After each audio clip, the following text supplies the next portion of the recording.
देहरादून की खबरों की शुरुआत करेंगे तो देवभूमि में सबसे पहले खबर चमोली से, जहां पर चमोली दौरे पर सीएम त्रिवेंद्र सिंह रावत है। दुर्मीताल पहुंचकर लोगों से उन्होंने बातचीत की।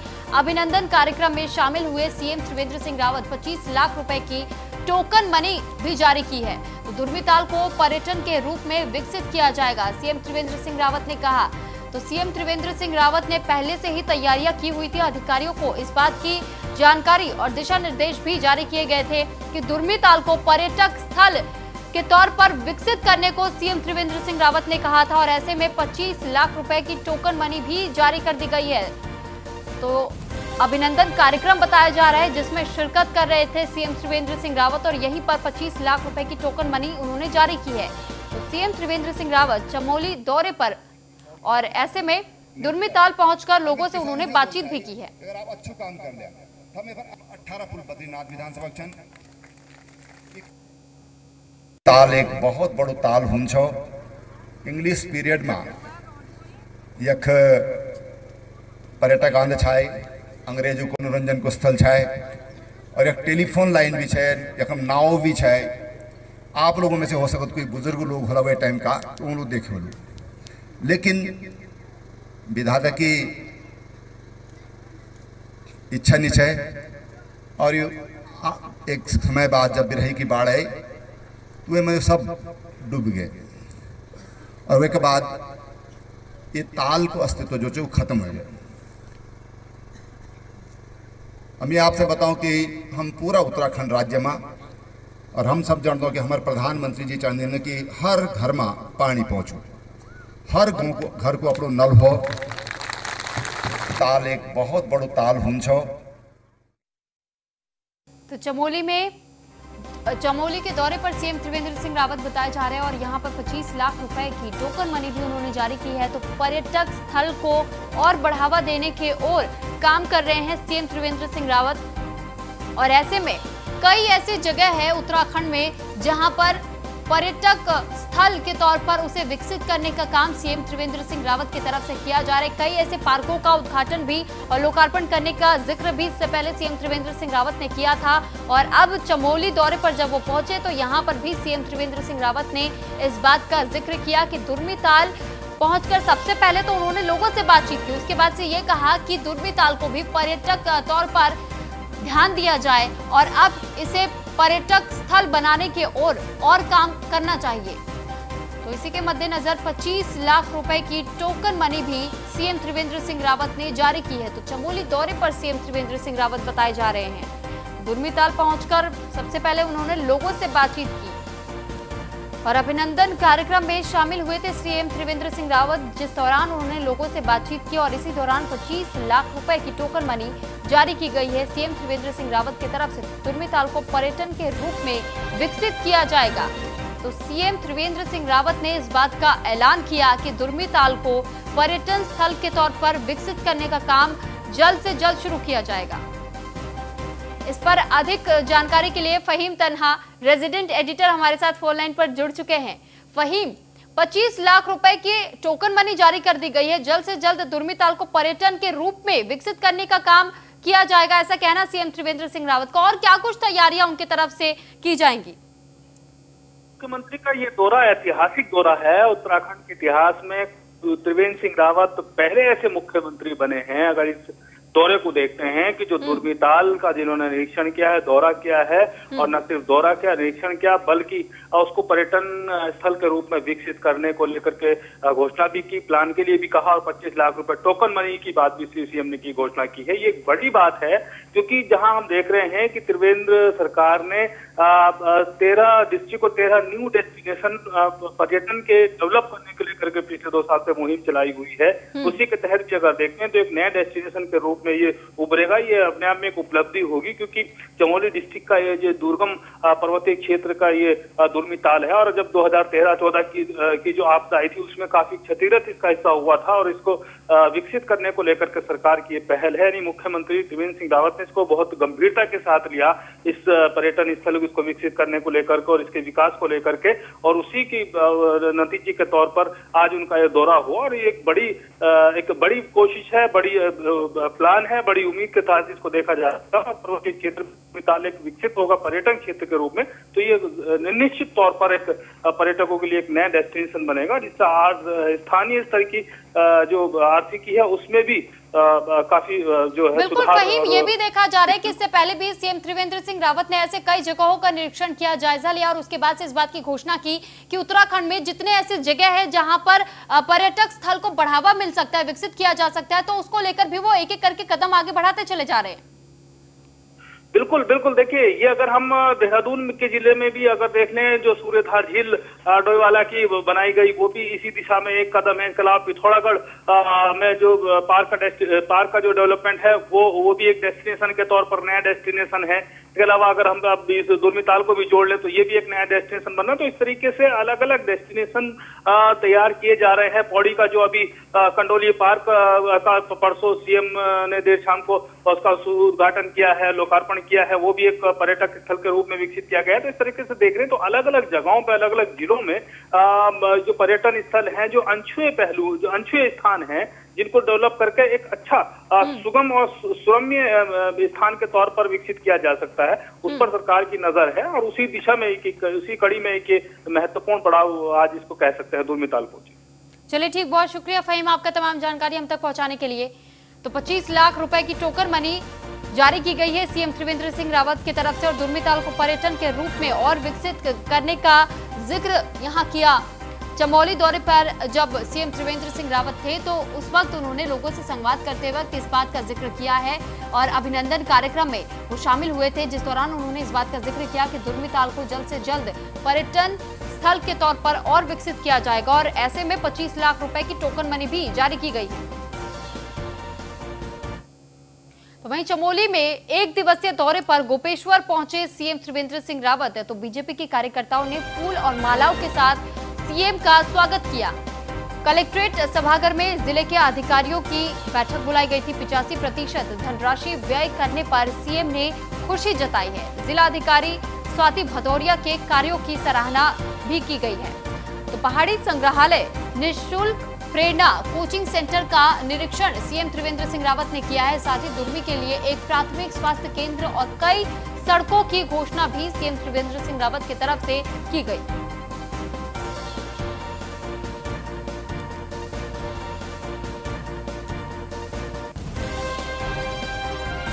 चमोली का एक दिवसीय दौरा सीएम त्रिवेंद्र सिंह रावत का बताया जा रहा था और ऐसे में गोपेश्वर पहुंचे हुए थे। उसके बाद से वहां दर्शन करने के बाद उन्होंने एक बैठक भी बुलाई। इस बैठक में कई मुद्दों को लेकर के चर्चा की गई। 85% धनराशि व्यय करने पर सीएम त्रिवेंद्र सिंह रावत ने खुशी जाहिर की है। जिला अधिकारी स्वाति भदौरिया के कार्यों की सराहना भी उन्होंने की है। पहाड़ी संग्रहालय निःशुल्क प्रेरणा कोचिंग सेंटर का निरीक्षण सीएम त्रिवेंद्र सिंह रावत ने किया। दुर्मी के लिए एक प्राथमिक स्वास्थ्य केंद्र और कई सड़कों की घोषणा भी की गई।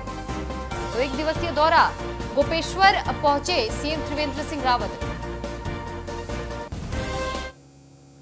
वहीं देहरादून में 1 मार्च से शुरू होगा उत्तराखंड विधानसभा का बजट सत्र। बजट सत्र के लिए किए जा रहे हैं विधायकों के प्रश्न आमंत्रित। तो पहले 8 फरवरी से लिए जाने थे विधायकों के प्रश्न और समय कम होने के कारण स्पीकर से ये छूट ली गई है। तो सत्र की तैयारियों को लेकर के इस तरीके से पहले से ही सभी विधायकों से प्रश्न मंगवाए जा रहे हैं। तो समय कम होने के कारण स्पीकर से छूट ली गई। सत्र की तैयारियों की जो तैयारियां अभी तक चल रही थी, स्पीकर से इस पूरे मामले में छूट ली गई है। सत्र की तैयारियां की जा रही है। मुकेश सिंघल का ऐसा कहना है और 11 सैंड में आयोजित किया जाएगा विधानसभा का बजट सत्र।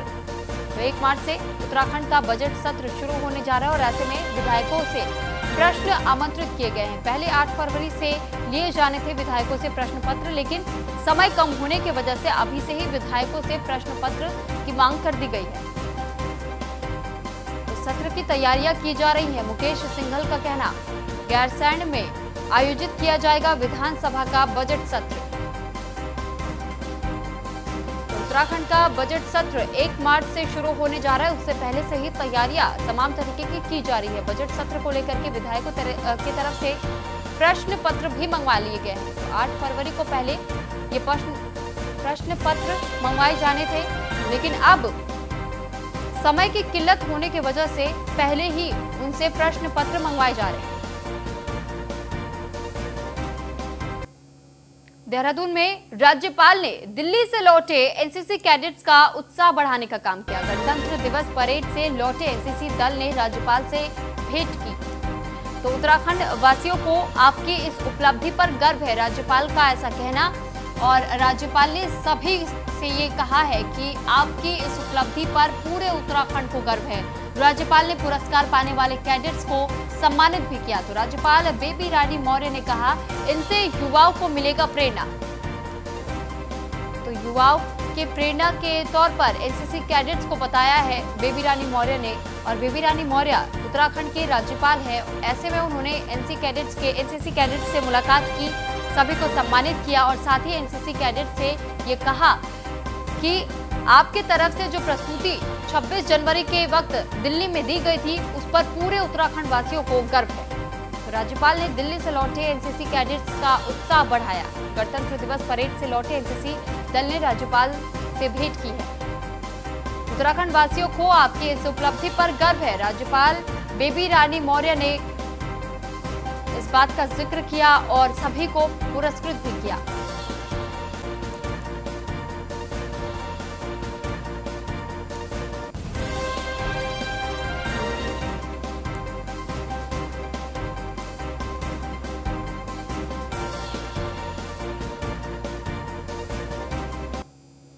तो सांसद नरेश बंसल ने राष्ट्रपति रामनाथ कोविंद से भेंट की है। सांसद नरेश बंसल ने राष्ट्रपति भवन में राष्ट्रपति से मुलाकात की और राष्ट्रपति को नव संवत्सर और हिंदू नव वर्ष की शुभकामनाएं दी। तो राष्ट्रपति को संयुक्त संसदीय सत्र के अभिभाषण के लिए बधाई दी।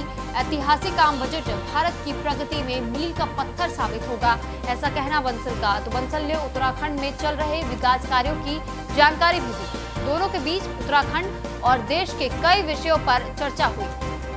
तो रामनाथ कोविंद से मुलाकात करने के लिए, जो कि राष्ट्रपति है भारत के, और ऐसे में राष्ट्रपति से मिलने के लिए पहुंचे हुए थे सांसद नरेश बंसल। तो सांसद नरेश बंसल ने राष्ट्रपति रामनाथ कोविंद से मुलाकात की और कई मुद्दों को लेकर के चर्चा हुई। काफी लंबे समय तक उत्तराखंड और देश के कई विषयों पर रामनाथ कोविंद के साथ चर्चा की गई। तो राष्ट्रपति रामनाथ कोविंद से मुलाकात करने के लिए सांसद नरेश बंसल पहुंचे हुए थे।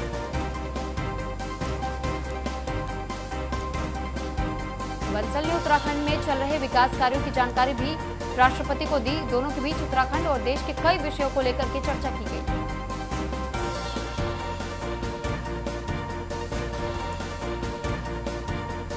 वहीं देहरादून में किसानों के मुद्दे को लेकर के कांग्रेस निकालेगी पदयात्रा। तो अखिल भारतीय कांग्रेस कमेटी के निर्देशों पर कार्यक्रम तय हुए थे। 15 फरवरी को होगा किसान पदयात्रा का आयोजन। 25 फरवरी को किसान सम्मेलन का आयोजन होना है। तो कांग्रेस प्रदेश उपाध्यक्ष सूर्यकांत धस्माना ने बीजेपी पर निशाना भी इस दौरान साधा। कांग्रेस किसानों के साथ खड़ी है, धस्माना का ऐसा कहना। प्रदेश अध्यक्ष प्रीतम सिंह ने 15 फरवरी को किसानों के मुद्दे पर पद यात्रा निकालने का निर्देश जारी किया है। तो कांग्रेस अब लगातार किसान आंदोलन को अपना समर्थन दे रही है और ऐसे में उन्होंने जमकर निशाना भी साधा है सरकार पर। और ये कहा गया है कि ये जो पद यात्रा किसान आंदोलन के समर्थन में निकाली जा रही है, इससे पहले भी हमेशा से अखिल भारतीय कांग्रेस कमेटी के लोग किसान आंदोलन के साथ खड़े थे। आज भी वो किसानों के साथ खड़े हैं और आगे भी इसी तरीके से किसानों के साथ वो रहेंगे। तो 15 फरवरी को किसान पदयात्रा का आयोजन होना है। 25 फरवरी को किसान सम्मेलन का आयोजन होगा। और कांग्रेस प्रदेश उपाध्यक्ष सूर्यकांत धस्माना ने बीजेपी पर जमकर निशाना साधा है। किसान आंदोलन के समर्थन में कांग्रेस लगातार उत्तराखंड में हर जिले में, हर ब्लॉक में कार्यक्रम कर रही है। अखिल भारतीय कांग्रेस कमेटी ने आह्वान किया था, हमने उनके आह्वान पर पूरे प्रदेश भर में कल सारे ब्लॉक्स में, सारे जनपदों में केंद्र सरकार का पुतला दहन किया, प्रदर्शन किया। अब आगामी 15 फरवरी को प्रदेश अध्यक्ष प्रीतम सिंह जी ने आह्वान किया है कि प्रत्येक उत्तराखंड के जनपद में कांग्रेस पदयात्राएं निकालेगी किसानों के सवाल पर। पदयात्राओं के बाद 25 फरवरी को प्रदेश में हमारे जो तमाम किसान हैं, हमारे प्रदेश के तमाम पार्टी के किसान नेता हैं, हमारे किसानों में काम करने वाले संगठन हैं, उनका बड़ा सम्मेलन, बृहद सम्मेलन ऊधम सिंह नगर में किया जाएगा। जिसमें हम किसानों के सवालों पर चर्चा भी करेंगे और 3 काले कानून उनके खिलाफ प्रस्ताव पारित करेंगे। और आंदोलन जो किसानों का चल रहा है उसको लगातार जिस प्रकार से समर्थन मिल रहा है देश भर में, कांग्रेस पार्टी शुरू से लेकर अब तक समर्थन में खड़ी रही है, पहले दिन से। और जब तक ये आंदोलन चलेगा अंतिम दिन तक कांग्रेस किसानों के साथ है। देहरादून से खबर, जहां पर गढ़वाल के डीआईजी नीरू गर्ग ने जारी किए निर्देश, हुक्का बार वालों की कड़ी निगरानी का निर्देश जारी किया गया है। तो सभी एसपी को निर्देश जारी कर सख्ती बरतने को कहा गया है। किसी भी हुक्का बार में ड्रग्स या नशे का न हो धंधा, ड्रग्स या नशे का व्यापार करने वालों पर आपराधिक कार्रवाई करने का ऐलान भी किया गया है। बिना लाइसेंस के नहीं चलना चाहिए एक भी हुक्का बार। तो तमाम अधिकारियों को ये निर्देश जारी कर दिए गए हैं कि अगर किसी भी हुक्का बार के पास में लाइसेंस नहीं है तो जल्द से जल्द उन पर आपराधिक कार्रवाई की जानी चाहिए। तो गढ़वाल के डीआईजी नीरू गर्ग ने जारी किया है ये निर्देश। हुक्का बार वालों पर कड़ी निगरानी रखने के निर्देश जारी किए गए हैं। सभी एसपी को निर्देश जारी कर सख्ती बरतने को कहा गया है। तो हुक्का बार वालों की कड़ी निगरानी करने के निर्देश जारी हो चुके हैं। तो किसी भी हुक्का बार में ड्रग्स या नशे का कोई धंधा नहीं होना चाहिए। ड्रग्स या नशे का कारोबार करने वालों पर आपराधिक कार्रवाई करने की बात डीआईजी की तरफ से कही गई है।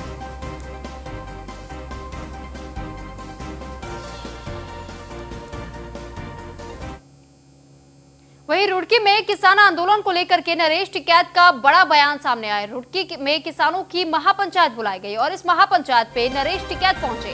तो महापंचायत में पहुंचने के बाद हजारों की संख्या में किसान कृषि कानून की वापसी तक चलेगा आंदोलन, नरेश टिकैत का ऐसा कहना। तो रुड़की में महापंचायत बुलाई गई थी और हजारों की संख्या में इस महापंचायत में किसान पहुंचे हुए थे और ऐसे में नरेश टिकैत ने साफ कहा कि कृषि कानून की वापसी तक यह आंदोलन चलता रहेगा। सरकार बारूद चलाए या गोली, पीछे नहीं हटेंगे किसान। रुड़की की मंगलौर गुड़ मंडी में किसानों की यह महापंचायत हुई थी। तो सभी किसान संगठनों ने कृषि कानून को लेकर अपना विरोध जाहिर किया। शांतिपूर्वक तरीके से चलता रहेगा किसानों का आंदोलन। छोटी सूझ में बात मान ली होती इन्होंने तो इतनी नौबत नहीं आवे। आज इन्हीं के स्टेट में क्या दिन हो रहा सरकार का, कितनी छवि खराब हो रही। तो हम तो यही चाह सरकार ये जिद्दी रवैया छोड़े और एक अच्छी तरह से बात करे। हमें नहीं पता है सरकार का जिम्मेदार कौन है। भाई सरकार में जिम्मेदार कौन है, कम से कम वो समझे बात को और एक माहौल बना के लावे। अपना जिद्दी रवैया छोड़ के जनता के साथ में नहीं पूरा पार सकती सरकार। जनता या हिंसा में विश्वास नहीं रखती।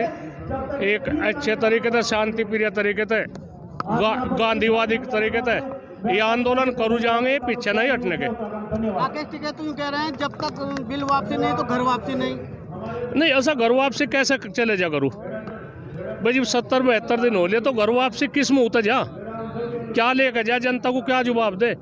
जहाँ तक चले तो वही हो जाए। तो तरह तरह के आरोप लगे, इस तरह आरोप तक बचने के लिए, उस तक करने के लिए तो बैठनी तो मजबूरी है लोगों के। सब संगठन एकजुट हो गए, सब पार्टी एकजुट होगी। पूरा भारत एक है, एक तरफ भाजपा पार्टी है और एक तरफ सब पूरा भारत है। देहरादून में मौसम विभाग ने अलर्ट जारी किया है। उत्तराखंड में दिन के लिए मौसम करवट बदलेगा और दून घाटी के साथ कई क्षेत्रों में हल्की बारिश की संभावना जताई जा रही है। तो 3 फरवरी से 6 फरवरी तक मौसम बदलेगा, मौसम विभाग का ऐसा कहना है। और ऊंचाई वाले इलाकों में जताई जा रही है बर्फबारी की संभावना। तो मैदानी जिलों में बारिश और ओलावृष्टि की संभावना जताई जा रही है। 7 फरवरी से मौसम विभाग ने तापमान में बढ़ोतरी की संभावना जताई है। तो एक बार फिर से मौसम करवट ले सकता है देहरादून में और मौसम विभाग ने अलर्ट जारी कर दिया है। 3 फरवरी से देखेंगे आपकी जो उत्तराखंड में मौसम में बदलाव आना शुरू हो जाएगा। तो 3 तारीख में तो ये कि आप कह सकते हैं कि बदली छानी शुरू होगी आफ्टरनून या नाइट से। और साथ में जो छुटपुट एक्टिविटी है एका दुक्का जगहों में हल्की बारिश जो है या बर्फबारी हाई रिचेज में जो है वो 3 की रात को गढ़वाल क्षेत्र में वो मिल सकती है। लेकिन जब आप 4 और 5 तारीख में जाएंगे फरवरी में तो आप देखें जो एक्टिविटी है मौसम की वो बढ़ेगी। तो आप ये कह सकते हैं कि 4 और 5 तारीख को जो है अच्छी बारिश और बर्फबारी वो प्रदेश में मिलने वाली है। इसमें डिस्ट्रीब्यूशन की अगर बात करें तो मैं ये कहूँगा कि जो 4 तारीख को ज़्यादातर जगहों में हल्की से मध्यम बारिश और बर्फ़बारी वो देखने को मिलेगी। 5 तारीख में ये जो एक्टिविटी थोड़ी कम हो जाएगी, लेकिन फिर भी मैं कहूँगा कि अनेक जगहों में वो 5 तारीख को भी हल्की से मध्यम बारिश और बर्फ़बारी वो देखने को मिलेगी। मसूरी में एक बार फिर तापमान में भारी गिरावट दर्ज की गई, तो वहीं बारिश होने के आसार भी जताए जा रहे हैं। मौसम विभाग ने अगले 2 दिनों में ऊंचाई वाले क्षेत्रों में बारिश और बर्फबारी होने की आशंका जताई है, जिसकी वजह से ठंड बढ़ गई है। मौसम विभाग ने अगले 2 दिनों में ठंड के बढ़ने की आशंका भी जताई है। तो मसूरी में एक बार फिर से तापमान में गिरावट दर्ज की जाएगी।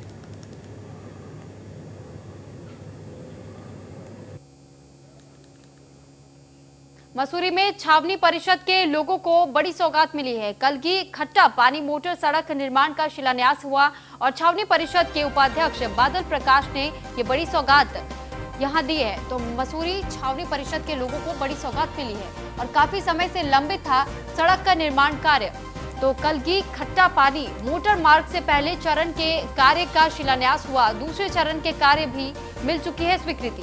तो निर्माण का कार्य शुरू होने से लोगों में खुशी की लहर देखी जा रही है। क्षेत्र की जनता की भी और साथ में जो लगे हुए गांव हैं वहां की जनता की भी ये मांग थी कि इस मार्ग को खोला जाए। इससे एक तो छावनी क्षेत्र में पर्यटन बढ़ेगा, दूसरा यहाँ पर बहुत ही खतरनाक मोड़ है जिसमें कभी भी कोई हादसा हो सकता था। उसको भी रोकने के लिए लोगों की गाड़ी आराम से आए जाए, सब चीज़ के लिए ये बहुत ज़रूरी कार्य था। मेरा अपनी जनता से ये वादा था कि मैं जब तक मेरा कार्यकाल से पहले मैं इस काम को शुरुआत करा दूँगा। आज मैं बहुत खुश हूँ कि ये मैं वादा पूरा कर पाया और अपनी क्षेत्र की जनता का कुछ भला कर पाया। लेकिन बहुत डेंजर थी, यहाँ से दुर्घटना का बहुत ही मेन कारण था कि कहीं कभी भी दुर्घटना हो सकती था। तो सब लोगों ने थोड़ा प्रयास किया और सभासद ये उपाध्यक्ष जी को बोला कि यार यहाँ रोड तो बनी है पर अच्छी नहीं बनी, इसको अच्छा बना दिया जाए। तो बादल भाई ने काफ़ी प्रयास किया, सुशील जी अग्रवाल जी ने भी। और इस रोड को सही बनने से कम 5,000 लोगों का बड़ा फायदा होगा। आवागमन हमारा मसूरी से नीचे कैंपटी रोड बार का तैयार नहीं हुआ। और हम लोगों को कभी कोई बीमार होता है रात को तो उसको कुर्सी पर या ऐसे लाना पड़ता था। अब कोई लोग अगर गाड़ी पे तो यहाँ से चढ़ाई बहुत टफ था कि गाड़ियाँ ऊपर चढ़ानी हर मुश्किल था, क्योंकि हर ड्राइवर का बस का नहीं कि यहाँ से गाड़ी ऊपर चढ़ा दे। तो इस रोड के जाने से अगर जब बढ़िया बन जाएगी तो सभी लोग। महाकुंभ के मेला अधिकारी IAS दीपक रावत और जूना पीठाधीश्वर आचार्य महामंडलेश्वर स्वामी अवधेशानंद गिरी जी के महाराज ने हरिद्वार के ज्वालापुर में श्री राम चौक पर भगवान श्री राम के भव्य प्रतिमा का अनावरण किया। महामंडलेश्वर महंत अवधेशानंद गिरी जी ने कहा कि जैसे श्री राम चौक सुसज्जित हुआ है, ऐसे ही हर चौक को सुसज्जित किया जाएगा। तो मेला अधिकारी और उनकी टीम की कम समय में कुंभ से जुड़े कार्य पूरा करने के लिए प्रशंसा की जा रही है। मेला अधिकारी ने कहा कि कुंभ के लिए लगभग कार्य पूरे हो चुके हैं। प्रमुख स्थानों पर पेंटिंग का काम जारी है। हरिद्वार को हम और भी सुंदर बनाएंगे।